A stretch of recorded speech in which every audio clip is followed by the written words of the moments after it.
Boa noite. Boa noite. O Ministério da Saúde resgata mais um grupo de indígenas desnutridos na terra Yanomami. E o Ministério da Justiça determina que a Polícia Federal investigue as causas da crise humanitária. Eu não tenho nenhuma dúvida técnica, embora evidentemente não me caiba julgar, mas de que há indícios fortíssimos de materialidade do crime de genocídio. É disso que se cuida. No Amazonas, a PF acusa o homem conhecido como Colômbia de ter encomendado os assassinatos do indigenista Bruno Pereira e do jornalista britânico Dom Phillips. O presidente Lula encontra o argentino Alberto Fernandes em Buenos Aires. E diz que os dois países estudam a criação de uma moeda comum no Mercosul para facilitar transações comerciais sem depender do dólar. Depois de substituir o general Júlio César Arruda pelo general Tomás Miguel Paiva no comando do Exército, o presidente afirma que as Forças Armadas não podem servir a um político. Preso em Minas Gerais, o vândalo que jogou no chão o relógio de Dom João VI ao invadir o Palácio do Planalto. O ministro do STF, Alexandre de Moraes, manda abrir mais 6 inquéritos sobre atos golpistas. E a Procuradoria-Geral da República denuncia mais 54 pessoas por envolvimento nos atentados de 8 de janeiro. O Jornal Nacional está começando.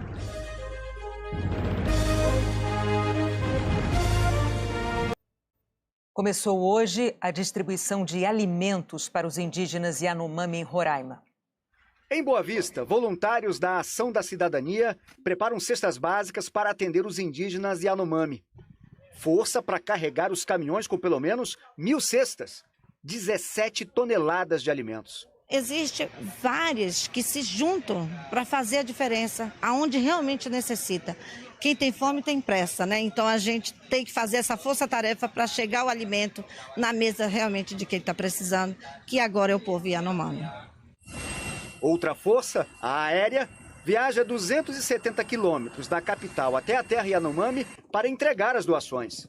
Ajuda que chegou tarde demais para salvar uma idosa Yanomami de 65 anos, que não resistiu.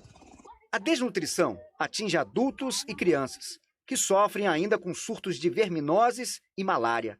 Só em 2022 foram confirmados 11.530 casos de malária na reserva.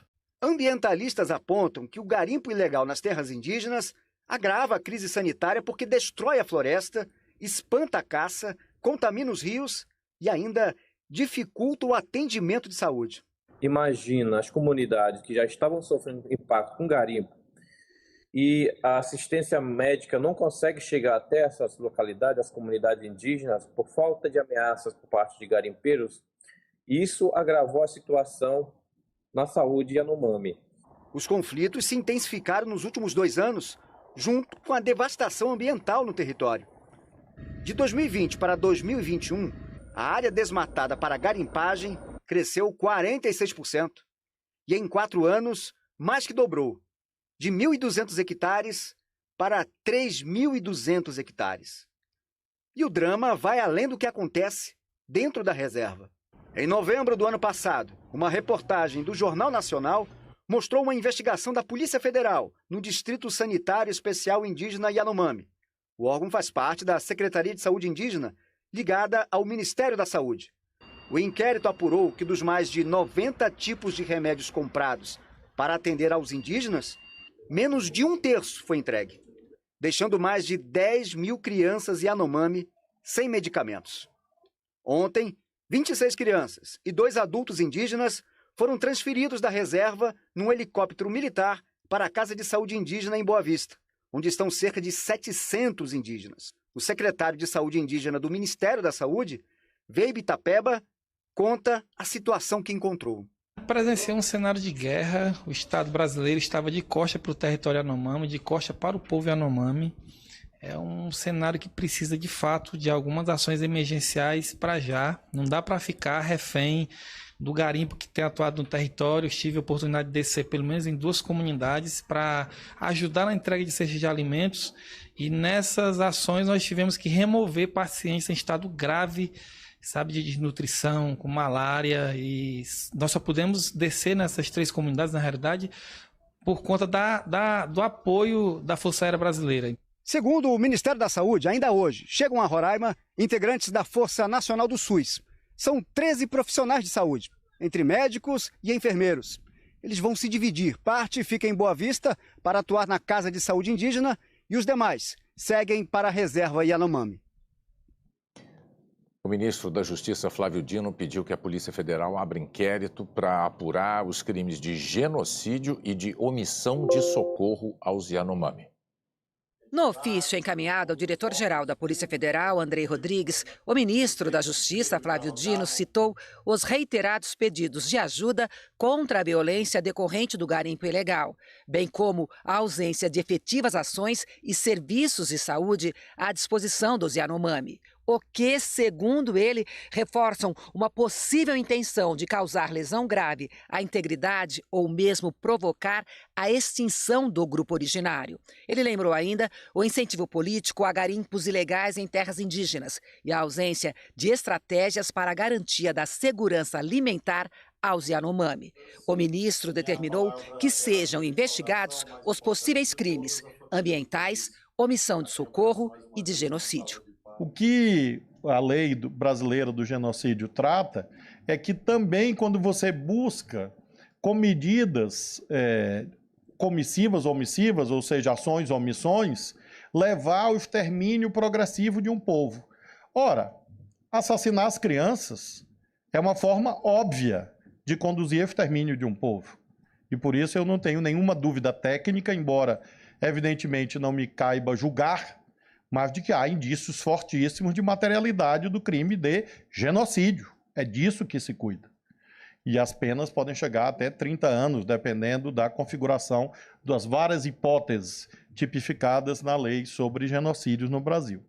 O Jornal Nacional apurou com fontes da Polícia Federal que, ao investigar o crime de genocídio, o objetivo principal é responsabilizar ex-integrantes do governo federal e toda a cadeia do garimpo ilegal, do proprietário, passando pelo garimpeiro, o barqueiro, o operador de máquinas, até o piloto do avião que faz o transporte dos envolvidos e dos produtos usados nos rios, nas terras indígenas. O ministro Flávio Dino reforçou ainda que a Polícia Federal tem que investigar outros crimes, como peculato, corrupção e desvio de recursos públicos destinados à saúde dos Yanomami.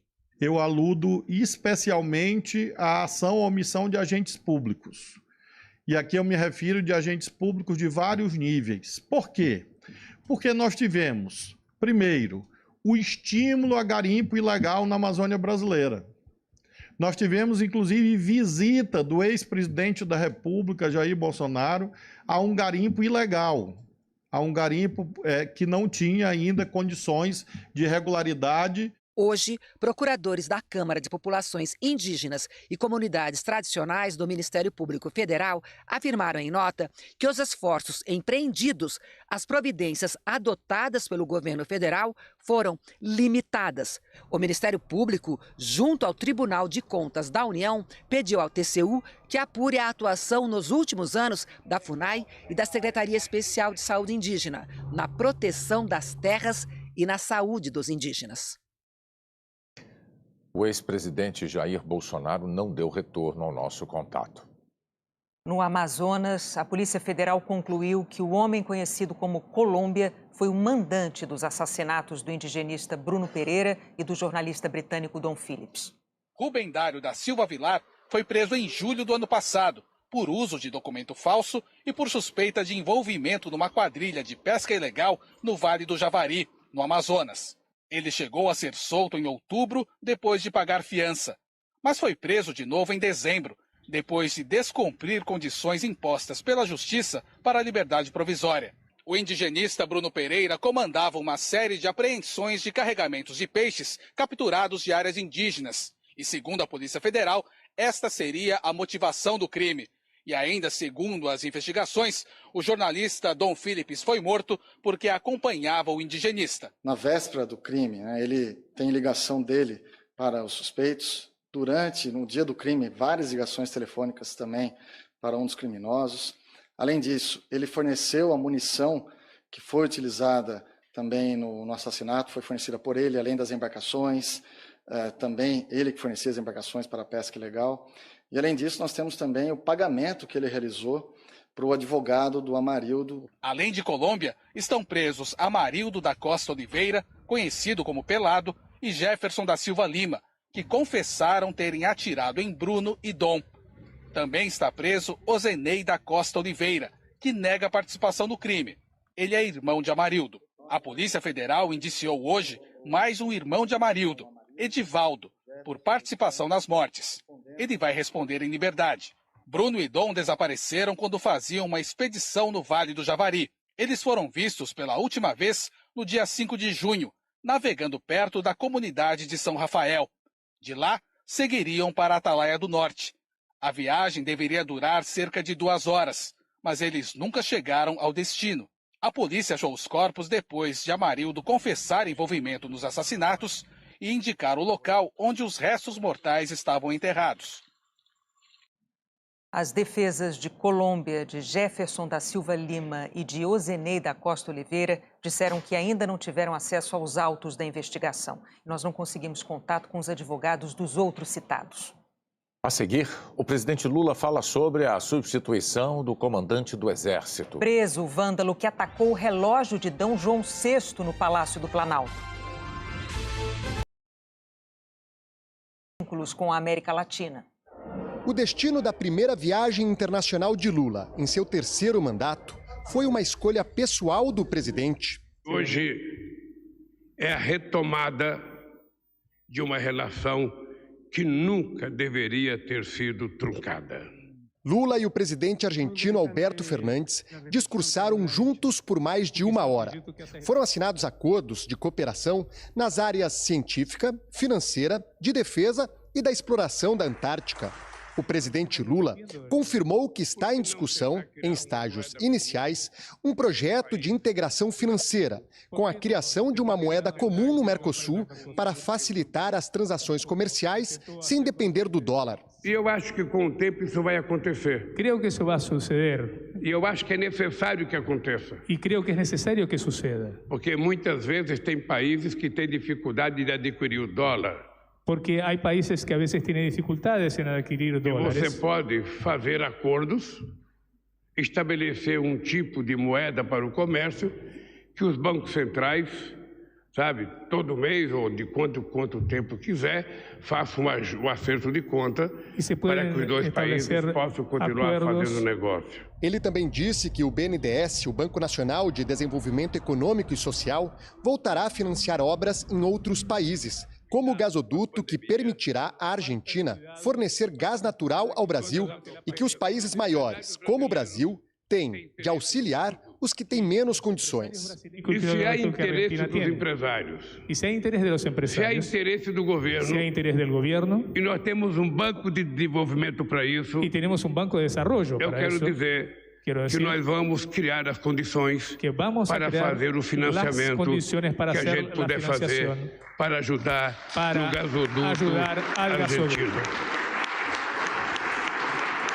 De vez em quando, no Brasil, a vezes em Brasil, nós somos criticados se nos critica por pura ignorância. Por pura ignorância. Pessoas que acham que não pode haver financiamento de engenharia para outros países. Que pessoas que creem que não pode haver financiação de engenharia para outros países. E eu acho não só que pode. Não só creio que sim se pode. Como é necessário o Brasil, como que é necessário que o Brasil ajudar todos os seus parceiros. Ajude a todos os sócios. E é isso que nós vamos fazer. É o que vamos fazer. Dentro das possibilidades, econômicas do nosso país. Econômicas de nosso país. Ao fim do seu discurso, Lula pediu desculpas ao povo argentino pelos últimos 4 anos de relação. Por último, eu queria dizer a vocês. Para terminar, quero dizer-lhes que eu estou, na verdade, pedindo desculpas ao povo argentino. Que, em realidade, estou pedindo desculpas, perdão ao povo argentino. Por todas as grosserias. Por todas as grosserias. Que o último presidente do Brasil. Que o anterior presidente do Brasil. Que eu trato como genocida. Que eu digo que é um genocida. Por causa da falta de responsabilidade no cuidado com a pandemia. Por la falta de cuidado e a falta de responsabilidade que tuvo durante a pandemia. Todas as ofensas que ele fez ao companheiro Alberto Fernandes argentino. Por todas as ofensas que ele dijo ao companheiro Fernandes. O Mercosul esteve na pauta de discussão, assim como a Unasul, um projeto de integração de toda a América do Sul, que foi abandonado durante o governo Bolsonaro. Os dois presidentes reforçaram a importância dos países atuarem em conjunto como bloco para fortalecer a economia da região. O presidente argentino, Alberto Fernandes, disse que a visita de Lula deveria ser comemorada. Fernandes afirmou que se os países não tiverem coragem de fazer mudanças, continuarão a sofrer dos mesmos males e que é preciso aprofundar os vínculos entre Brasil e Argentina. A viagem de Lula à Argentina marca ainda o retorno do Brasil à comunidade de estados latino-americanos e caribenhos. Nesta terça-feira, a cúpula da CELAC se reúne aqui em Buenos Aires e Lula vai aproveitar a presença de representantes de outros 32 países para restabelecer relações que foram cortadas no governo Bolsonaro, entre elas com Cuba e com a Venezuela. Na semana passada, o governo brasileiro mandou uma missão a Caracas para reabrir a embaixada brasileira fechada em 2020 por Jair Bolsonaro. A previsão era de que Lula se encontrasse hoje com Nicolás Maduro, mas o presidente venezuelano cancelou a ida a Buenos Aires. Eu penso que nós deveríamos ter duas coisas na cabeça. Creo que deberíamos tener dos cosas en la cabeza. A gente permitir com muita tranquilidade, permitir muy tranquilamente, que a autodeterminação dos povos fosse respeitada em qualquer país. Que la determinación personal de los pueblos sea respetada en todos los países. Da mesma forma que eu sou contra, así como estoy en contra, a ocupação territorial como a Rússia fez da Ucrânia, de la ocupación territorial rusa en Ucrania, eu sou contra muita ingerência no proceso da Venezuela. Estoy en contra de muchas intervenciones e injerencias en el proceso venezolano. E para resolver o problema da Venezuela, a gente vai resolver com diálogo. Y el problema venezolano se solucionará con diálogo. E não com bloqueio. Y no con bloqueos. A gente vai resolver com diálogo. Vamos a solucionarlo con diálogos. E não com ameaça de ocupação. Y no con amenazas de ocupación. A gente vai resolver com diálogo e não com ofensas pessoais. Lo vamos a solucionar con diálogo y no con ofensas personales. O Brasil vai restabelecer relações diplomáticas com a Venezuela. Brasil va a restablecer relaciones diplomáticas con Venezuela. Nós queremos que a Venezuela tenha embaixada no Brasil. Queremos que Venezuela tenga embajada en Brasil. Que o Brasil. Brasil tenha embaixada na Venezuela. Que Brasil tenga embajada en Venezuela. E vamos restabelecer. Y restableceremos a relação civilizada. La relación civilizada. Entre dois estados autônomos. Entre dos estados autónomos. Independentes. Jair Bolsonaro chegou a ameaçar cortar as relações com Cuba. Hoje, o Brasil mantém em Havana somente um encarregado de negócios. Amanhã, Lula se reúne com o presidente cubano Miguel Díaz-Canel. Eu tenho orgulho Estoy orgulloso participado da construção desse fórum. De haber participado en la construcción de dicho foro. E tenho muito orgulho dos cubanos participarem. Y tengo mucho orgullo de que participen los cubanos. Eu espero que também logo, espero que pronto, Cuba possa voltar a um processo de normalidade. Cuba pueda volver a un proceso de normalidad. Que se acabe o bloqueio a Cuba, que já dura mais de 60 anos. Y que se termine el bloqueo a Cuba, que ya tiene más de 60 años. Sem nenhuma necessidade. Sin ninguna necesidad. Porque los cubanos, eles não querem copiar o modelo do Brasil. No quieren crear el modelo brasileño. Eles não querem copiar o modelo americano. No quieren copiar el modelo de Estados Unidos. Eles querem fazer o modelo deles. Quieren hacer su propio modelo. E quem é que tem alguma coisa a ver com isso? Após a declaração conjunta com Alberto Fernandes, Lula participou de um encontro com 200 empresários argentinos e brasileiros e com a presença do ministro da Fazenda do Brasil, Fernando Haddad, e do ministro da Economia da Argentina, Sérgio Massa. O ministro da Defesa, José Múcio Monteiro, explicou hoje os motivos que levaram o presidente Lula a mudar o comando do Exército. O general Tomás Ribeiro Miguel Paiva fez hoje a primeira visita ao quartel-general do Exército como novo comandante da Força Militar. Mais cedo, foi a um café da manhã com o ministro da Defesa, José Múcio Monteiro. O nome do general Tomás Ribeiro foi anunciado no sábado, depois de o presidente Lula demitir o general Júlio César de Arruda. Hoje, em entrevista à Globo, o ministro da Defesa confirmou que a situação do general Arruda já era delicada por causa da demora na desmobilização dos acampamentos golpistas que serviram de base para os atos de vandalismo no dia 8 de janeiro. Mas a relação se tornou insustentável quando o ex-comandante do Exército não quis exonerar o tenente-coronel Mauro César Barbosa Cid, nomeado pelo ex-presidente Jair Bolsonaro para comandar o 1º Batalhão de Ações de Comandos em Goiânia. Coronel Cid, como é conhecido, foi ajudante de ordens de Bolsonaro, uma função de proximidade e confiança. José Múcio disse que Lula cobrou dele explicações sobre a situação do coronel. O presidente Lula me telefonou sabendo se realmente ia haver essa nomeação ou não. Ele não cobrou demitir ninguém. Ele disse, eu quero... Como é que vai se resolver isso? Vai se nomear ou não? Eu disse, não, presidente, vai tomar as providências, nós vamos verificar. Quando eu desliguei o telefone, vi que não havia confiança absolutamente e que eu tinha que resolver o problema aonde ele estava. Além da desconfiança do novo governo pela proximidade do coronel Cid com Bolsonaro, o militar é investigado no Supremo Tribunal Federal pela divulgação de dados sigilosos de uma investigação sobre um suposto ataque hacker ao sistema do Tribunal Superior Eleitoral. Nesse inquérito, a Polícia Federal indiciou o militar pelo crime de divulgação de documento sigiloso. O ministro da Defesa disse que, enquanto não houver conclusão sobre as responsabilidades do militar no caso, Coronel Cid não assumirá o 1º Batalhão em Goiânia. Primeiro, saber se ele está verdadeiramente indiciado ou não, né? Não pode ser ele for absolutamente inocente. O benefício da dúvida tem que ser dado a ele. Enquanto isso não acontecer, não haverá, a nomeação está mantida, mas Evidentemente, enquanto isso não acontecer, não haverá. Enquanto essas coisas não forem esclarecidas, não haverá. O ministro reforçou que os culpados pelos atos golpistas em Brasília vão ser responsabilizados. Não haverá caça às bruxas, evidentemente. Agora nós estamos querendo saber de onde partiu aquilo tudo do dia 8, né? Com quem está a responsabilidade. Amanhã, o general Tomás Ribeiro vai se reunir com o alto comando do Exército, formado por 16 generais 4 estrelas, os que estão no topo da carreira militar. Será uma reunião para alinhar a postura esperada das tropas daqui em diante.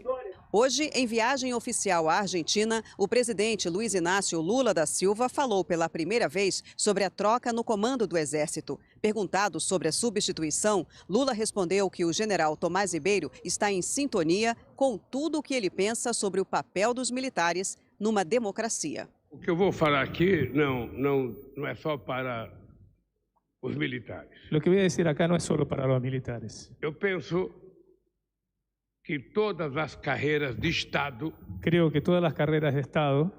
não pode se meter na política no pueden meterse no exercício da sua função. Durante el ejercicio de sus funciones. Porque essa gente tem estabilidade. Porque estas personas tienen estabilidad. Essa gente não pertence a nenhum governo. No pertenecen a ningún gobierno. Essa gente pertence ao Estado brasileiro. Pertenecen al Estado brasileño. Portanto, eles precisam aprender a conviver democraticamente com qualquer pessoa que esteja no governo. Deben aprender a convivir democraticamente. O Itamaraty, por ejemplo. Ele não tem que servir ao Lula. No tiene que servirlo a Lula. Ele tem que servir qualquer outro presidente. Tiene que servirlo a cualquier otro presidente. E assim vale para os militares. Y lo mismo pasa con los militares. Aconteceu um fenômeno no Brasil. Sucedió un fenómeno en Brasil. Se você pedir para que eu explique, eu não sei explicar. Si me pedís que lo explique, no sé cómo Mas o Bolsonaro conseguiu. Pero Bolsonaro logró a maioria, que la mayoría, em todas as forças militares. En todas las fuerzas militares. Da polícia dos estados. De la policía de cada estado. A polícia rodoviária. A la policía viária. Uma parte da polícia militar. Una parte de la policía militar.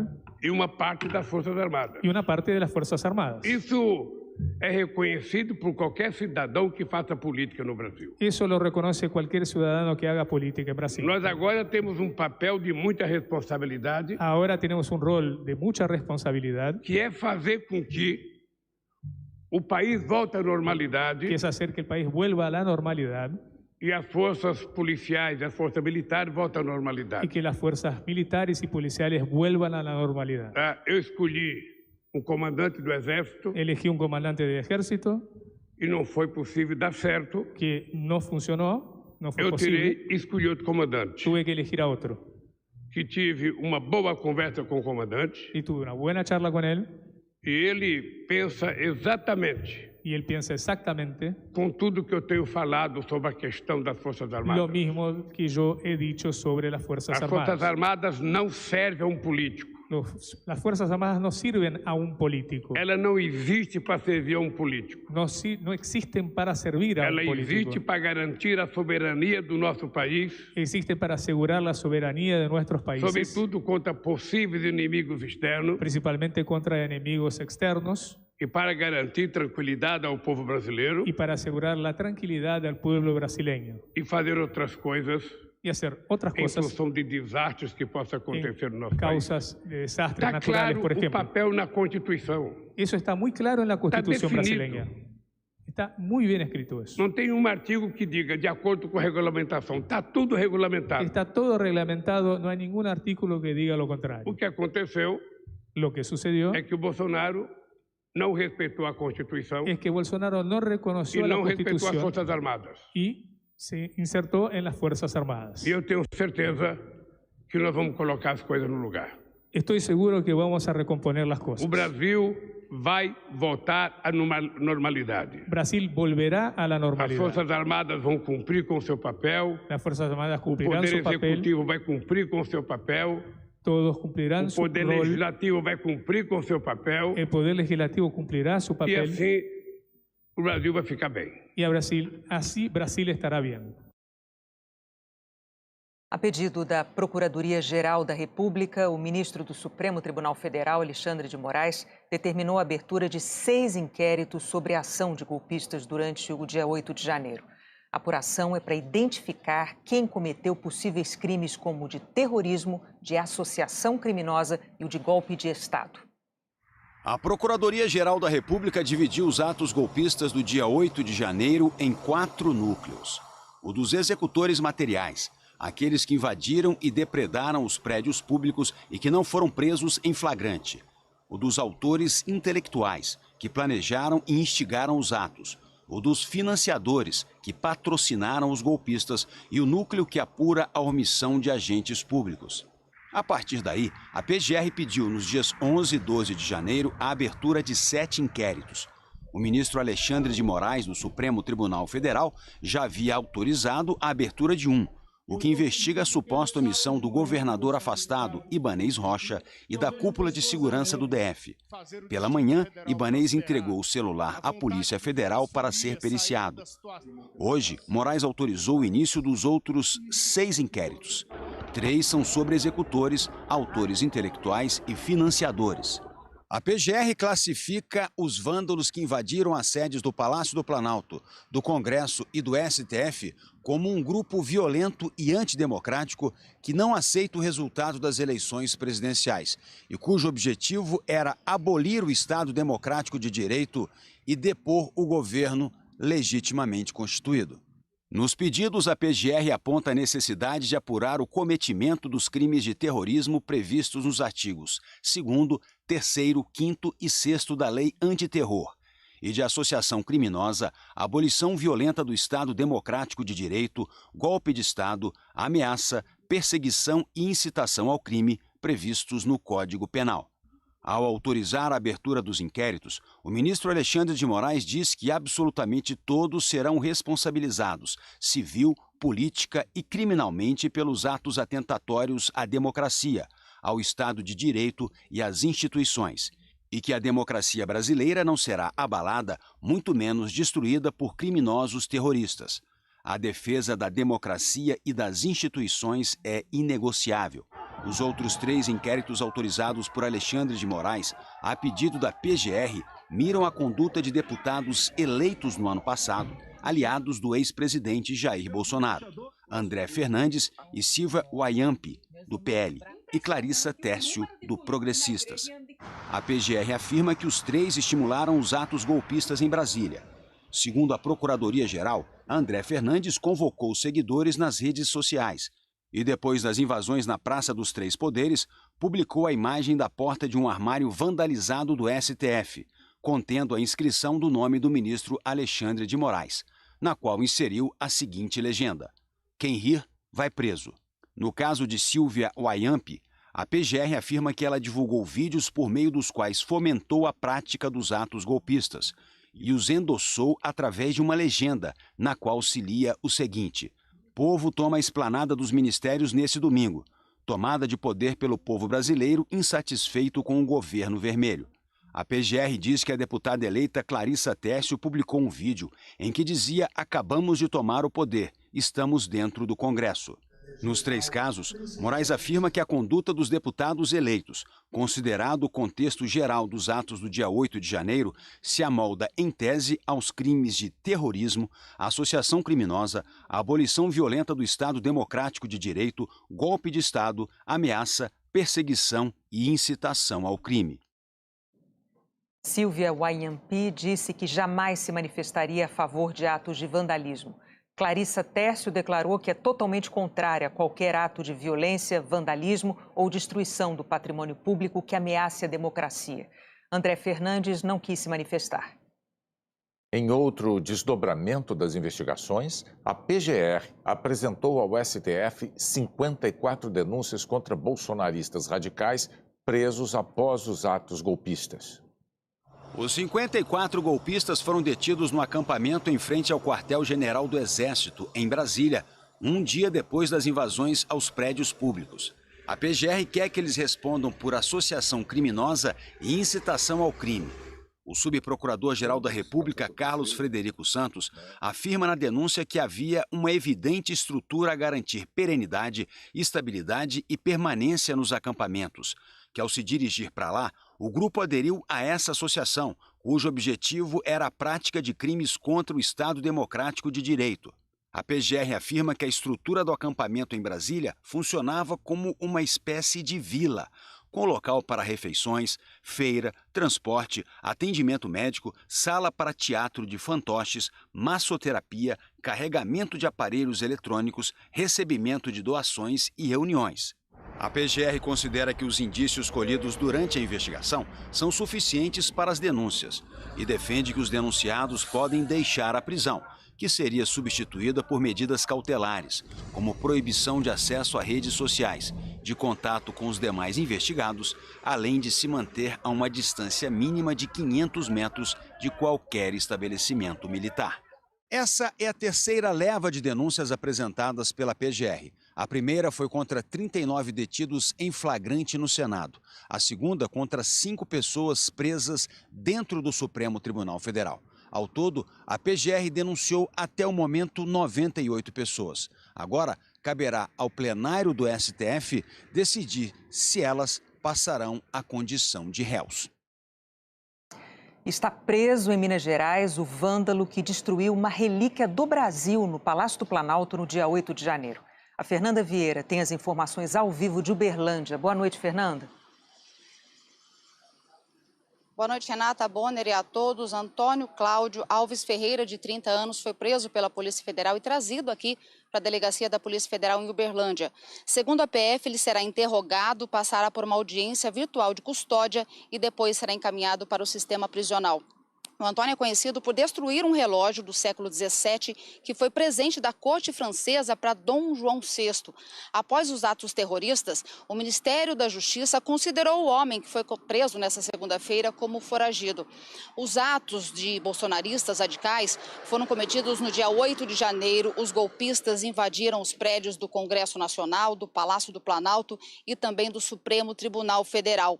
Em Goiás, o homem respondia por crimes de posse de drogas, receptação de produtos roubados e ameaça. Renata, eu volto com você. Obrigada pelas informações, Fernanda. E a seguir, o Ministério Público Federal confirma denúncia criminal pelo desastre de Brumadinho.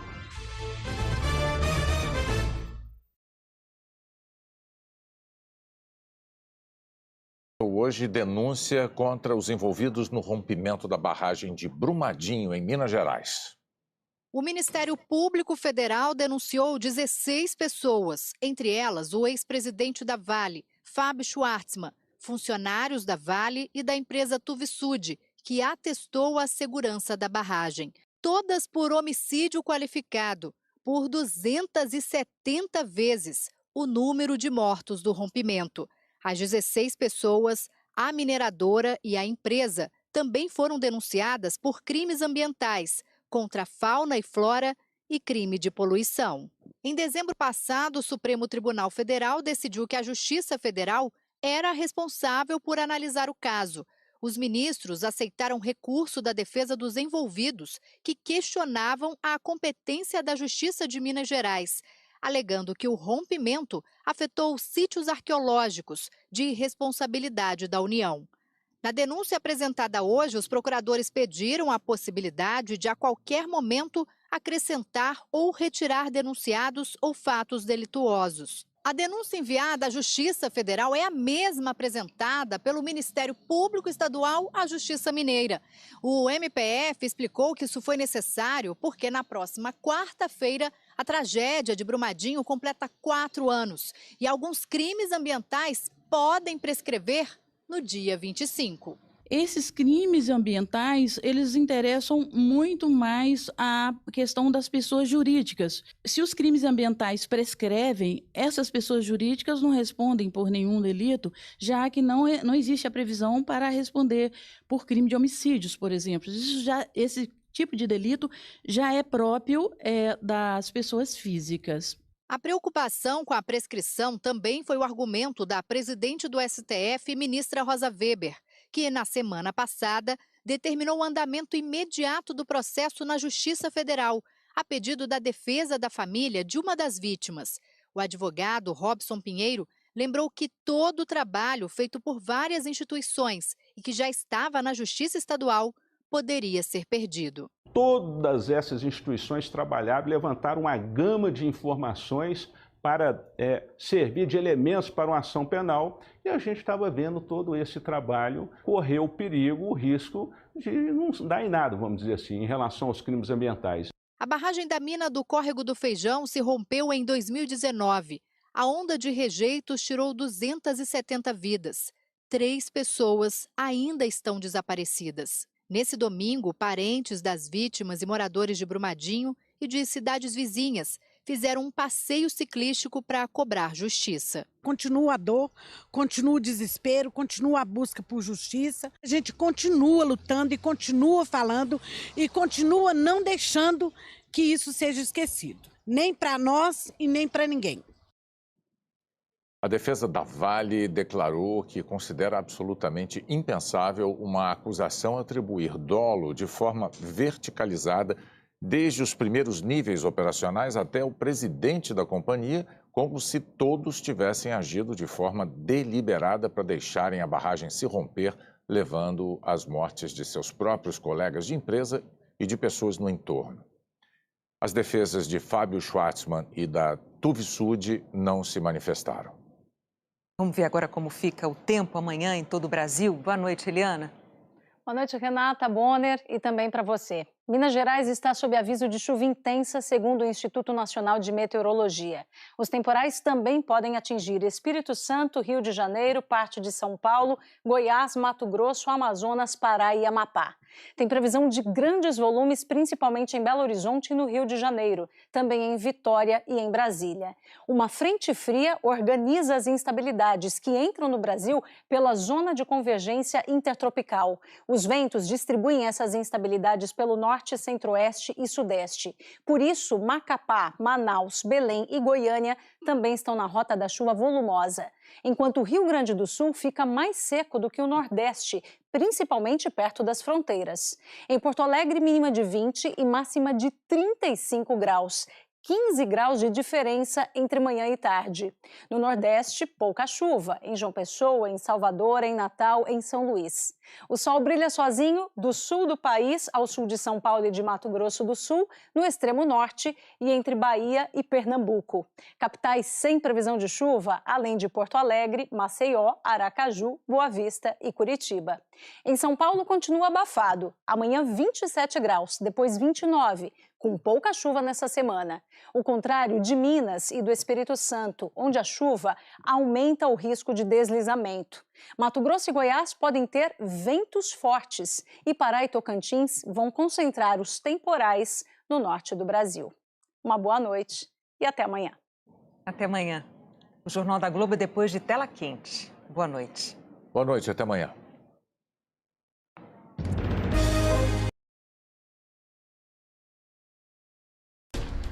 Fala galerinha, beleza? Estamos de volta com outro vídeo. Nós estamos aqui atrás, é o Mercado do Peixe.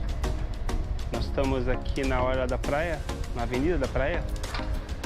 Tem uns trechos aqui que foi reinaugurado, uma pista de skate e umas quadras society. Vai fazer essa extensão aqui para conhecer um pouquinho mais.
É isso aí, galerinha. A gente vai encerrando o vídeo por aqui.